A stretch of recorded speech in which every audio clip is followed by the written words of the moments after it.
Hello everyone, welcome to UPSC guide. और आज की डेट है 25 अक्टूबर। हम देखेंगे क्या क्या important current affairs the Hindu newspaper में कवर्ड है। तो चलिए देखते हैं।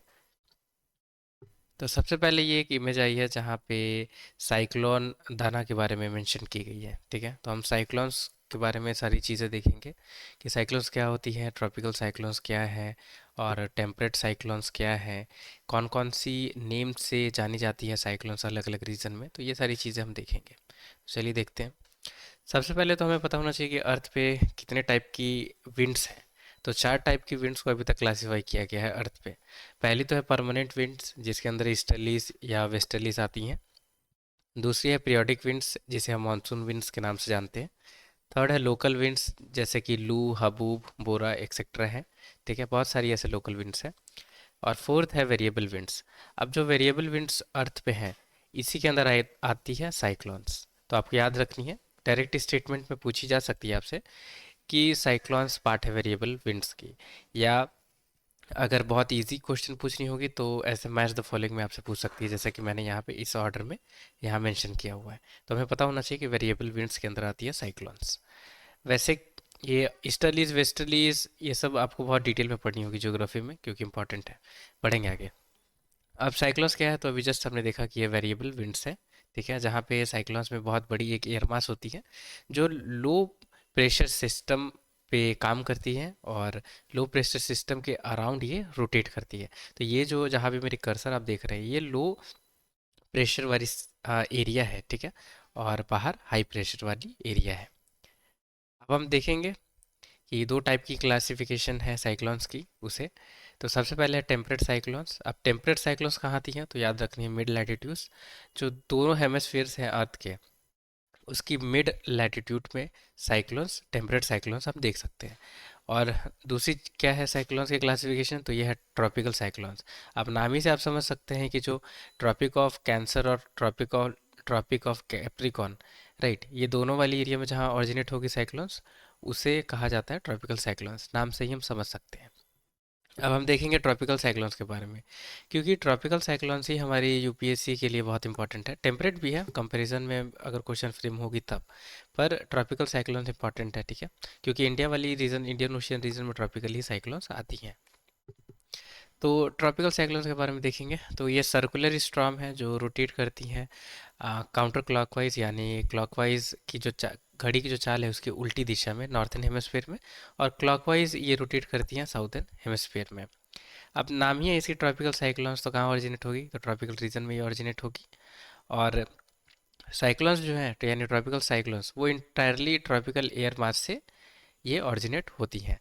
अब ये टेम्परेचर बहुत इंपॉर्टेंट है। -27 डिग्री सेल्सियस होगी, 25 से 27 डिग्री सेल्सियस तक जब ओशियन की सरफेस टेम्परेचर रहेगी, तभी ट्रॉपिकल साइक्लोन्स इमर्ज होती हैं। बहुत इंपॉर्टेंट है और डायरेक्ट स्टेटमेंट भी है ये।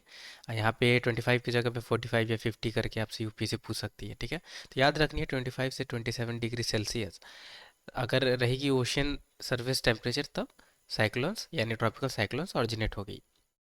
अब नाम ही है ट्रॉपिकल, तो अभी जस्ट मैंने आपको बताया कि ट्रॉपिकल ऑफ कैंसर से लेकर ट्रॉपिक ऑफ कैप्रिकॉन तक ये ऑरिजिनेट होती है। और यहाँ पे आप देख सकते हैं कि अप्रॉक्सीमेटली 80 ट्रॉपिकल साइक्लोन्स अकर एनुअली वर्ल्ड वाइड। तो 80 ट्रॉपिकल साइक्लोन्स हर साल ये ऑरिजिनेट होती है।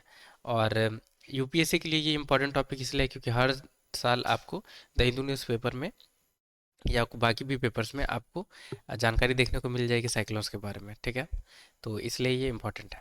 अब हम बढ़ेंगे आगे। अभी जो ट्रॉपिकल साइक्लोन्स है, इनकी ओरिजिन को अभी अच्छे से समझा गया नहीं है। ठीक है, नॉट वेल अंडरस्टूड है कि कैसे ऑरिजिनेट हो जाती हैं। बस हमें एक जनरल आइडिया हमें पता है कि 25 to 27 डिग्री सेल्सियस इसकी टेम्परेचर होनी चाहिए, तभी ऑरिजिनेट होती है। ठीक है, और जो ओरिजिन है ट्रॉपिकल साइक्लोन्स की, ये कम्प्लीटली डिफरेंट है टेम्परेट साइक्लोन से। ठीक है, हालांकि दो टाइप की साइक्लोन्स है, टेम्परेट और ट्रॉपिकल। पर ओरिजिन में अगर बात की जाए कि कैसे अकर होती है, वो दोनों की काफ़ी डिफरेंट पैरामीटर्स पे होती है।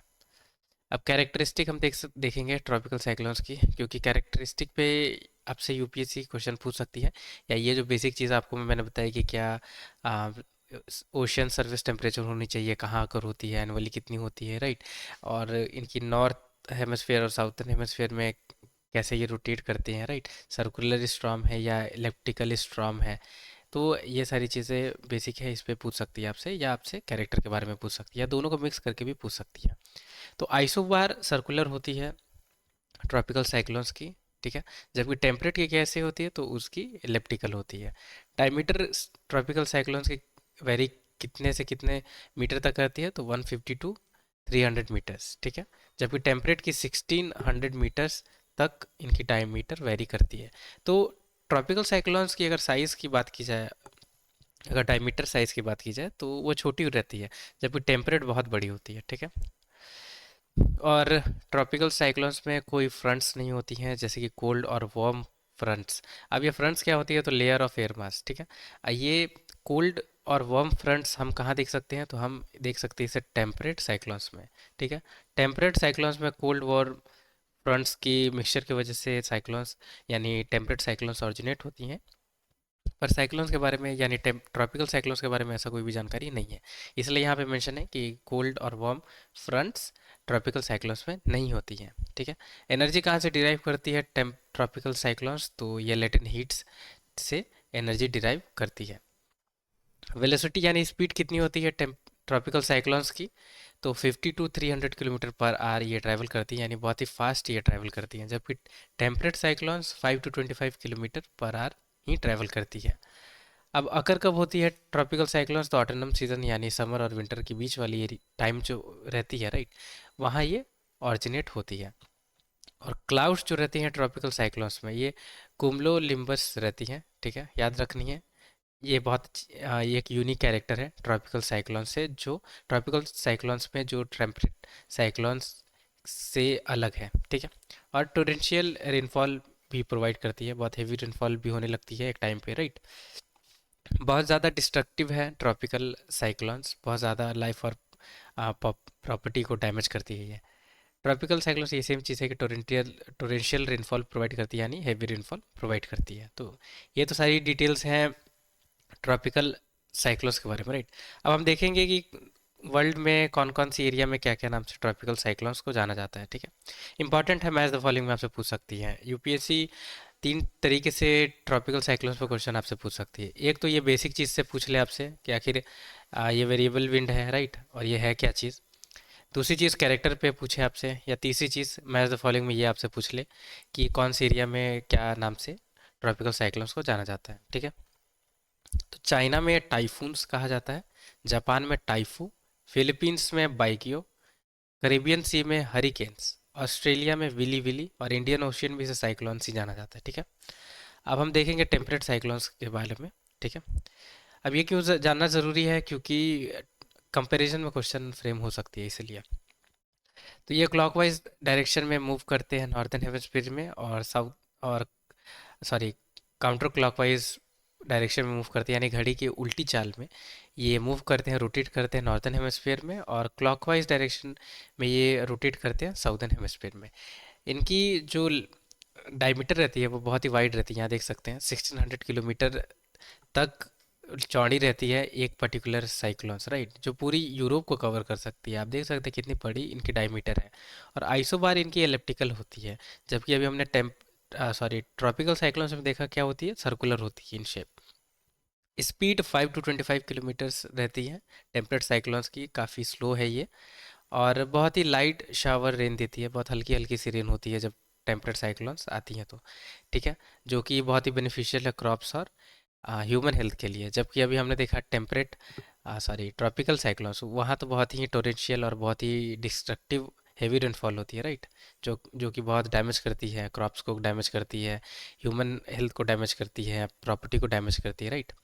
और जब एंडिंग फेज होती है टेम्परेट साइक्लोन्स की, तो थंडर और लाइटनिंग हम उसमें देख सकते हैं, ठीक है। और साइक्लोन्स फॉलो करती है कैसे, तो क्लियर वेदर होती है जब ये टेम्परेट साइक्लोन्स वहाँ पे रहती है तब। तो ये थोड़ी सी जानकारी है टेम्परेट साइक्लोन्स के बारे में, ठीक है। तो ये सारी जानकारी है जो हमें देखनी थी फिलहाल के लिए, ठीक है। और ये सफिशेंट है, इससे ज़्यादा यूपीएससी बाहर आपसे नहीं पूछेगी। इतनी अगर जानकारी अगर आपने अच्छे से सुन लिया होगा, तो आप इजीली टेम्परेट या ट्रॉपिकल साइक्लोन्स या साइक्लोन्स के बारे में अगर क्वेश्चन आती है तो आप उसे सॉल्व कर पाएंगे। अब दूसरी न्यूज़ की तरफ हम बढ़ेंगे। ये पर्टिकुलर एक आर्टिकल आई है ब्रिक्स के बारे में। अभी आपको पता होगा कि 16th ब्रिक की समिट अभी चल रही है कजान रशिया में, राइट? तो उसी पे ये आर्टिकल है। हम ब्रिक्स के बारे में थोड़ी डिस्कशन कर लेते हैं हम। हालांकि बहुत बार देखा हमने, पर क्या कर सकते हैं, डेली न्यूज़ में है तो देखनी है, राइट?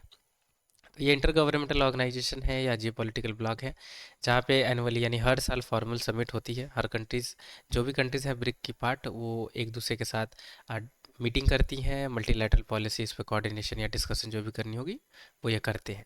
अब ब्रिक्स के अंदर कौन कौन सी कंट्री इंक्लूडेड है? तो Brazil, Russia, India, China, south Africa, Iran, Egypt, Ethiopia और यूनाइटेड अरब एमिरेट्स, ठीक है? अब ये तो बहुत सारी कंट्रीज़ हैं, पर फाउंडिंग कंट्रीज़ कौन है जिन्होंने ब्रिक्स को बनाया? तो सिर्फ चार ही हैं, याद रखनी है, ब्राज़ील, रशिया, इंडिया, चाइना, ठीक है? ये ब्रिक्स की नेम में ही छुपी हुई है, राइट? BRIC, ठीक है? Brazil, Russia, India, China. और पहली समिट ब्रिक्स की कहाँ हुई थी? तो ये कैटरनीबर्ग, जो कि रशिया में है, यहाँ पे हुई थी 2009 में।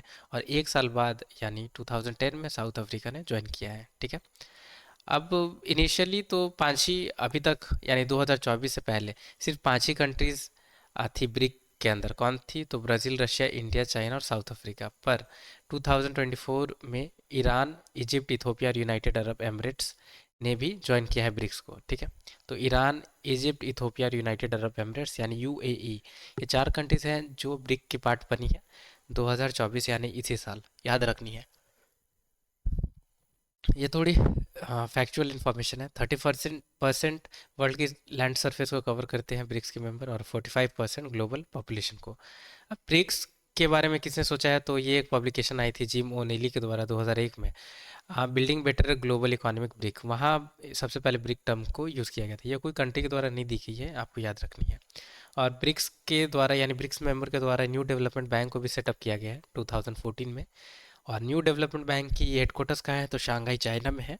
और किसने ऐसी आइडिया सोची थी कि ग्लोबल फाइनेंशियल इंस्टीट्यूशन होनी चाहिए? तो ये सोचा गया था इंडिया के ही द्वारा।